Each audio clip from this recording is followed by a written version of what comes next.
Security guard শিবুর সাহায্যে মুক্তির মুখোশ খুলে দিল কম্পাস। হ্যাঁ বন্ধুরা, এমনটাই দেখা যাবে। বিস্তারিত জানতে ভিডিওটিতে লাইক দিয়ে চ্যানেলটি সাবস্ক্রাইব করে শুরু থেকে শেষ অবধি দেখতে থাকো। গল্পের শুরুতেই দেখা যাবে কম্পাস থানার ওসিকে ফোন করে বলতে থাকে, স্যার আপনাকে আপনাকে কিন্তু আজকে রাতে সবটা সবটা শেষ করে দিতে হবে। আজকে রাতে কিন্তু আমাদের হাতে আছে, তাই না? তখন দেখা যায় স্যার বলতে থাকে, ঠিক আছে কম্পাস, তুমি একদম চিন্তা করো না, আজকে রাতেই সবকিছু প্ল্যান মাফিকই হবে। আজকে রাতে সবকিছু ঠিকঠাক হয়ে যাবে সবকিছু। এদিকে এদিকে দেখা যায় মুক্তি অভিজ্ঞান দত্তকে বলতে থাকে, আমি আমি কি করব বুঝতে পারছি না, মনে হচ্ছে কম্পাস কম্পাস বেঁচে আছে। তখনই দেখা যায় অভিজ্ঞান দত্ত বলতে থাকে, এটা কি করে হতে পারে বিহান? বিহান এভাবে কনফিডেন্স নিয়ে কি করে বলতে পারে? আপনি তো বললেন আপনি নিজে দেখে এসেছেন কম্পাসকে সমাধি দিতে, আর সেখানে সেখানে ওই লোকগুলো দাঁড়িয়েছিল যতক্ষণ না কম্পাসের সমাধি সম্পূর্ণ হয়। তবে তবে কম্পাস কি করে বেঁচে থাকতে পারে? আমি তো বুঝতে পারছি না, আপনি কি করে বারবার এভাবে কাছাকাছি করে আসেন বলুন তো। আপনাকে জাস্ট আর ভালো লাগছে না আমার। এভাবে এভাবে যদি বারবার এক কাজ করেন তবে কি করে হবে? এই সামান্য একটি মেয়েকে শেষ করে দিতে পারছেন না, তবে আপনি কি করবেন? আপনাকে দিয়ে আর তো মনে হচ্ছে না কোনো কাজ হবে। এ কথা শুনে মুক্তি বলতে থাকে, আমি বুঝতে পারছি না কি করব, আমাকে একটা প্ল্যান বলে দিন, সেই অনুযায়ী আমি কাজ করব। এরপরে এরপরে দেখা যায় অভিজ্ঞান দত্ত মুক্তিকে সেই জায়গাটাতে যেতে বলে আর সেখানে দেখতে বলে। এই বলে ফোনটা কেটে দিলে তখনই মোনালিসা এসে বলতে থাকে, কি হয়েছে দাদু, বলো না, এভাবে এভাবে চুপ করে আছো কেন? তখনই অভিজ্ঞান দত্ত বলতে থাকে, একদম কথা বলবে না মোনা, একদম কথা বলবে না। তুমি যে তোমরা যে কাজটা করেছো সেটা ভুল হয়েছে। কম্পাস কম্পাস বেঁচে আছে, কম্পাস মরেনি, বুঝতে পেরেছো তুমি? কম্পাস এখনো এখনো জীবিত আছে। তোমরা তোমরা কোনো কাজ সম্পূর্ণ করতে পারো না। তখন দেখা যায় এ কথা শুনে এদিকে এদিকে মুক্তি সেনাপতিকে বলতে থাকে, আজকে রাতেই আমাকে সবটা খুঁটিয়ে দেখতে হবে। আমি ওই গ্রামে যাব, ওখানে গিয়ে মাটি খুঁড়ে দেখবো কম্পাসের লাশটা সেখানে আছে কিনা। তুই এখানে এখানে বাড়ির সামনে পাহারা দিবি, যাতে বিহান কোনোভাবে এখান থেকে বেরোতে না পারে। আর যদি বিহান বেরিয়ে যায় তবে তুই সঙ্গে সঙ্গে আমাকে ইনফর্ম করে দিবি, আমাকে সতর্ক করে দিবি। কথাটা যেন মাথায় থাকে। এদিকে অভিজ্ঞান দত্ত মোনালিসাকে বোঝাতে থাকে, তোমাদের দ্বারাই কিচ্ছু হয় না, তোমরা সবসময়ই ভুল করে যাও। তখন দেখা যায় এদিকে এদিকে মুক্তি সেনাপতিকে সবকিছু বুঝিয়ে দিল। তখন সেনাপতি বলতে থাকে, মা, এটা কোনো ট্র্যাপ নয় তো?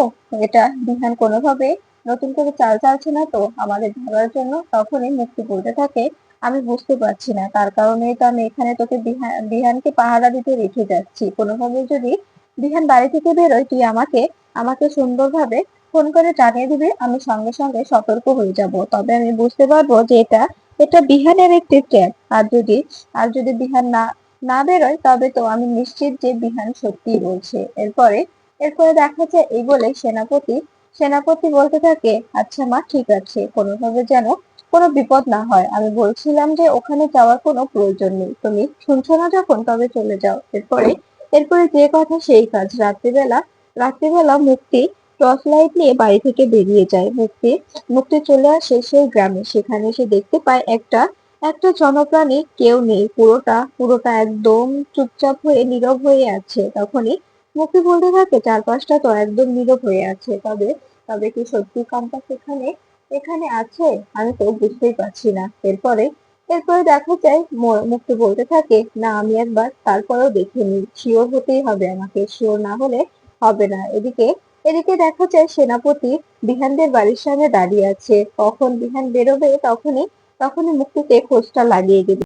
সেনাপতি বলতে থাকে, ইস, কি মশা কামড়াচ্ছে! আমি মাকে বললাম যে তুমি তুমি ভুল ভাবছো, ও ও কম্পাসের শোকে ভুলভাল বকছে, তাই তুমি ওর কথাতে একেবারে গ্রামে চলে গেলে। এখনো তো বেরোচ্ছে না, আর ও তোমাকে মিথ্যে বলেছে, তুমি তাও শুনলে না, আর এখানে দাঁড়িয়ে দাঁড়িয়ে আমাকে মশার কামড় খেতে হচ্ছে। তোমার দ্বারাই কোনো কাজ হয় না, শুধু মিছামিছি আমাকে আমাকে এসবের মধ্যে ঢোকাচ্ছ। এদিকে দেখা যায় মুক্তি সেই জায়গাটাতে আসে। সেখানে এসে দেখতে পায় মাটি একদম একদম সমান হয়ে আছে, ঠিক যেভাবে লোকগুলো কম্পাসকে সমাধি দিয়েছিল। তখনই মুক্তি বলতে থাকে, আমাকে এটা খুঁড়তে হবে। এই বলে মুক্তি মাটিটা খুঁড়তে শুরু করে। মাটি খুঁড়তে থাকলে তখন দেখা যায় মুক্তি বলতে থাকে, মাটিটা যেভাবে শক্ত করে দেওয়া আছে, কম্পাসের এখান থেকে বেরোনোর কোনো সম্ভাবনাই নেই, তারপরেও ঘুরে দেখতে হবে। নিজের বিশ্বাসটা বজায় রাখতে এটা ঘুরে আমাকে দেখতেই হবে যে সত্যি ঘটনাটা কি। এরপরে দেখা যায়, এরপরে মুক্তি মাটি খুঁড়তে হঠাৎ একটি বল আর একটি চিরকুট দেখা যায়। সেখানে লেখা হ্যাপি হ্যাপি এই জার্নি, তুমি তুমি এগিয়ে যাও মুক্তি মাসি, তুমি এগিয়ে যাও। ঠিক তখনই দেখা যায় পেছন থেকে বলে ওঠে, কি ব্যাপার মুক্তি মাসি, তুমি আমাকে খুঁজছো এখানে? তুমি তুমি মাটি খুঁড়ে আমাকে খোঁজার চেষ্টা করছো? ওখানে আমি নেই, আমি তো এখানে। তুমি তুমি অযথা মাটিটা খুঁড়ছো। তখন এই কথা শুনে অবাক হয়ে যায় মুক্তি। মুক্তি তখন বলতে থাকে, এসব কি হচ্ছে? কম্পাস কোথা থেকে কথা বলছে? এই বলে মুক্তি ঘুরে তাকায় আর বলতে থাকে, কই, এখানে তো কাউকে দেখতে পাচ্ছি না, কিন্তু কথা বললো কে? ঠিক তখনই কম্পাস ত্রিলোচন টিকে সেজে অন্ধকারের আড়াল থেকে বেরিয়ে আসতে থাকে। এটা দেখে ভয় পেয়ে যায় মুক্তি। মুক্তি মনে মনে বলতে থাকে, এটা কি সত্যি কম্পাস নাকি কম্পাসের ভূত? আমি তো সত্যি বুঝতে পারছি না। এরপরে দেখা যায় কম্পাস সেখান থেকে বেরিয়ে এসে বলতে থাকে, কি ব্যাপার মুক্তি মাসি, তুমি কি করছিলে এখানে? আমাকে আমাকে খুঁজছো? তুমি তো ওখানে খুঁজে আমাকে পাবে না, আমি তো এখানে, তুমি আমাকে খুঁজে কি করে পাবে? ঠিক তখনই দেখা যায় একে একে তিনটে গাড়ি এসে সেখানে দাঁড়ায়। তখন এটা দেখে অবাক হয়ে যায় মুক্তি। মুক্তি বলতে থাকে, তার মানে সেনাপতির কথাই ঠিক, ওরা আমাকে ট্র্যাপে ফেলার জন্য এখানে এখানে ডেকে এনেছে। আমাকে আমাকে কম্পাস আর বিহান মিলে ট্র্যাপে ফেলেছে, কিন্তু এখন আমি কি করব? এরপরে দেখা যায় একে একে গাড়ি থেকে বিহান, চৌধুরী পরিবারের সবাই ও পুলিশরা নেমে আসে। এটা দেখে আরো ভয় পেয়ে যায় মুক্তি। মুক্তি বলতে থাকে, এবার আমি কি করব? এবার তো সবাই এসেছে, চৌধুরী পরিবারের সবাই এসেছে। এবার আমার করণীয় কি? সবাই তো আমাকে ভুল বুঝবে এবার। এরপরে দেখা যায় অফিসাররা লাইট মারতে থাকে মুক্তির মুখের দিকে। তখন মুক্তি বলতে থাকে, প্লিজ এরকম করে লাইট মারবেন না, চোখে লাগছে তো। তখনই দেখা যায় একে একে সবাই মুক্তির দিকে এগিয়ে আসতে থাকে। তখন মুক্তি ভয় পেয়ে আর অবাক হয়ে সেখানেই দাঁড়িয়ে আছে। ও মুক্তি মনে মনে বলছে, কম্পাস এভাবে কি করে বেঁচে যেতে পারে? এই মেয়েটাকে যতবারই মারার চেষ্টা করি ততবারই বেঁচে যায়। আসল রহস্যটা কি? এ কি চাইছে? কিভাবে বারবার বেঁচে যাচ্ছে? এটাই তো বুঝতে পারছি না। এরপরে দেখা যায় বিহান বিহান কম্পাসের পাশে এসে দাঁড়ালে তখন মুক্তি বলতে থাকে, বিহান, তুই ত্রিলোচন বাবুর পাশে দাঁড়াচ্ছিস কেন? এই বলে মুক্তি চুপচাপ দাঁড়িয়ে থাকে। তখন বিহান হাসতে থাকে আর বলতে থাকে, কি ব্যাপার মুক্তি মাসি, তুমি কি ভেবেছিলে তুমি কম্পাসকে শেষ করে দিয়েছো? কিছুতেই পারোনি। এরপরে দেখা যায় সবাই মিলে সেখানে চলে আসে। তখন মুক্তিকে ঋতুজা বলতে থাকে, মুক্তি, তুই এত রাতে এই নির্জন জায়গায় একা একা কি করছিস? তখনই দেখা যায় মুক্তি চুপচাপ দাঁড়িয়ে থাকে। মুক্তি কোনো উত্তর দিতে পারে না। তখনই বিহান বলতে থাকে, মা, আমি সবটা বলবো, তার কারণেই তো তোমাদের এখানে ডেকে আনা হয়েছে। তখনই মুক্তি বলতে থাকে, তুই হাসছিস কেন?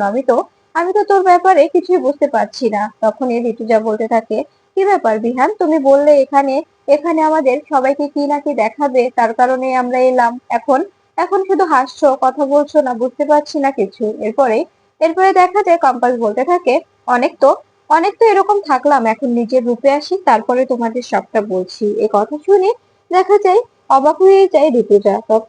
তখনই দেখা যায় বাড়িসুদ্ধ সবাই অবাক হয়ে বলতে থাকে, এটা তো কম্পাসের কণ্ঠস্বর। তবে এই ত্রিলোচনটি কি কে? এরপরে বিহান বলতে থাকে, নিজের আসল রূপে এসো কম্পাস। এভাবে এভাবে আর তোমাকে দেখতে আমার ভালো লাগছে না। আমাকে আমাকে তোমার মুখটা দেখাও, আমি আর সহ্য করতে পারছি না। এরপরে এরপরে দেখা যায় কম্পাস নিজের চুল, দাড়ি, গোঁফ সবকিছু খুলে ফেলে। এটা দেখে অবাক হয়ে যায় সবাই। মেঘমালা ও রশ্মিকা বলতে থাকে, এটা তো আমাদের কম্পাস, তার মানে কম্পাস বেঁচে আছে, কম্পাস আমাদের মাঝেই আছে। আমরা কম্পাসকে হারাইনি। জেম্মা, দেখো, কম্পাস এখনো বেঁচে আছে। আমাদের কম্পাস এখনো বেঁচে আছে। তখনই দেখা যায় ঋতুজা ঋতুজা বলতে থাকে, কম্পাস, তুই বেঁচে আছিস না? তুই এভাবে আমার থেকে দূরে ছিলি কেন বল? তুই আমাকে আমাকে বলতে পারতি যে, মা, আমি বেঁচে আছি, তবে তো আমাকে এতটা কষ্ট পেতে হতো না, তাই না? তখন এই কথা শুনে দেখা যায় রশ্মিকা বলতে থাকে, যে মা, এখন এসব বলার সময় নেই। এখন এখন দেখেছো, আমাদের ছোট বৌদি বেঁচে আছে। আমি জানতাম আমাদের ছোট বৌদির কিচ্ছু হতে পারে না। আমাদের ছোট বৌদি একদম স্ট্রং। আমাদের ছোট বৌদির কেউ কোনো ক্ষতি করতে পারেই না। ও ওনার ওনার কোনো ক্ষতি হবে না। ছোট বৌদি লড়াই করতে জানে। অবশ্যই অবশ্যই ওই শয়তানগুলোর সঙ্গে ছোট বৌদি লড়াই করেছে, তাই না ছোট বৌদি?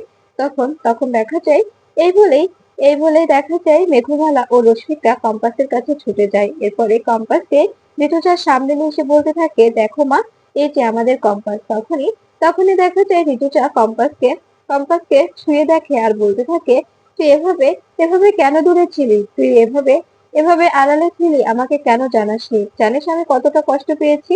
তোকে না দেখতে পেয়ে আমার কতটা কষ্ট হয়েছে। আমার দিনগুলো দিন রাত এক হয়ে গিয়েছিল। আমি ঘুমাতে পারিনি, খেতে পারিনি। আর তুই তুই এভাবে যে দিব্যি দিব্যি ঘুরে বেড়াচ্ছিস। তখন কম্পাস বলতে থাকে, মা, আমি কি করতাম বলো? আমি তোমাদের সবটা বলবো, বললে তোমরা অবশ্যই বুঝতে পারবে। এরপরে দেখা যায় কম্পাস বলতে থাকে, মা জানো আমার সঙ্গে কত কিছু ঘটে গেছে। সবকিছু তোমার ছেলে জানে, বিহান স্যার সবটাই জানে। আমি বিহান স্যারকে সবটাই বলেছি। আসলে আসলে বিহান স্যারের চোখে আমি আর ধৈর্য দিতে পারিনি। বিহান স্যার আমাকে চিনতে পেরেছিল। ঠিক তখনই মুক্তি নাটক শুরু করতে থাকে আর বলতে থাকে, মা কম্পাস, তুমি বেঁচে আছো? তুমি তুমি ফিরে এসেছো? তবে তুমি এভাবে চিরচুনটিতে সেজে কেন ছিলে? তুমি তো আমাদের সামনে আসতেই পারতে। তখনই তখনই দেখা যায় বিহান ও কম্পাস দুজনেই মুক্তির দিকে তাকিয়ে থাকে। তখন কম্পাস বলতে থাকে, মুক্তি মাসি, তোমার এই নাটকটা না সত্যি আর হচ্ছে না। এখন আর ড্রামাটা ঠিকভাবে করতে পারছো না। যেভাবে ড্রামাটা করো না তুমি, ঠিক সেভাবে জমছে না। তখন এ কথা শুনে মুক্তি বলতে থাকে, এসব কি বলছো তুমি কম্পাস? আমি ড্রামা করছি মানে? কিসের ড্রামা করছি আমি? তখনই তখনই দেখা যায় কম্পাস বলতে থাকে, শোনো মা, আমি একটা একটা করে মুক্তি মাসির কীর্তির কথাগুলো বলতে থাকি। আর মুক্তি মাসি, একটা কথা বলো তো, তুমি এত রাতে এখানে কি করছিলে? এখানে এখানে কবর খুঁড়ে কি দেখতে চাইছিলে বলো তো? তখনই বিহান বলতে থাকে, তুমি বুঝতে পারছো না কম্পাস, মুক্তি মাসি যে তোমাকে ওখানে পুঁতে দিয়েছিল তাই দেখতে এসেছে যে তুমি তুমি ওখানে আছো কিনা। আমি আমি সত্যি বললাম কিনা। আমি তো বলেছি যে আমি ত্রিলোচন টিকের সঙ্গে দেখা করতে চেয়েছি। ত্রিলোচন টিকে আমার সঙ্গে দেখা করবে বলেছে। তাই ও মুক্তি মাসি এখানে এখানে এভাবে এভাবে দেখতে এসেছে যে সত্যি সত্যি কি কম্পাস ভৌমিক মরেছে কিনা। যদি কম্পাস ভৌমিক মরেই থাকে, তবে ত্রিলোচন টিকে কি করে বেঁচে থাকতে পারে, তাই না মুক্তি মাসি? এরপরে কম্পাস বলতে থাকে, মা, সেদিন কি হয়েছিল শুনবে তুমি? সেদিন সেদিন আমি বিহান স্যারকে না বলে বেরিয়ে যাই। আমাকে মধ্যরাতে শিবু কাকাকে ব্ল্যাকমেল করে আমাকে সেখানে ডাকা হয়। আমি আমি বিহান স্যারকে বলতে চেয়েছিলাম, কিন্তু সেই সুযোগটা আমাকে দেওয়া হয়নি। আমাকে আমাকে এমন ভাবে হুমকি দেওয়া হয়েছিল, আমি আমি সুযোগই পাইনি। আমি সেখান থেকে তড়িঘড়ি করে বেরিয়ে যাওয়ার সময় আমার ফোনটাও মাটিতে পড়ে যায়। এরপরে আমি যখনই যখনই কলেজে ঢুকলাম, তখনই আমার শরীরটা কেমন ভারী হয়ে গেল। মনে হলো আমার জন্য কোনো বিপদ ওর পেটে বসে আছে। কেউ কোনো ষড়যন্ত্র করছে।